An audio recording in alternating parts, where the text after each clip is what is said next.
Do Shopify tags help SEO? Welcome to Casey's SEO.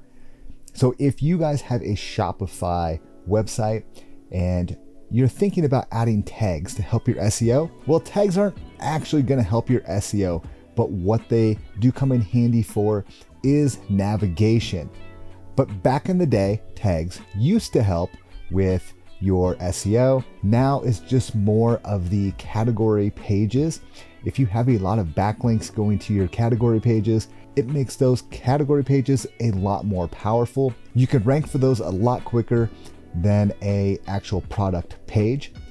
But back to the tags, they're typically used just for navigation. So let's say you have 100 different t-shirts, you may have 50 different tags, and you're going to add each shirt to a specific tag. And then under a category, you may have a list of tags. So from a navigational standpoint, you could click on the category page and then branch out into different tags or subcategories. So essentially, it's just going to help with your navigation.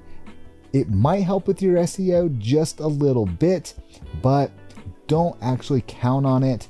So do not add tags just from an SEO standpoint. Use it if it fits your website with your navigation. So I hope you guys enjoyed this little tip, and make sure to hit that subscribe button for more SEO tips.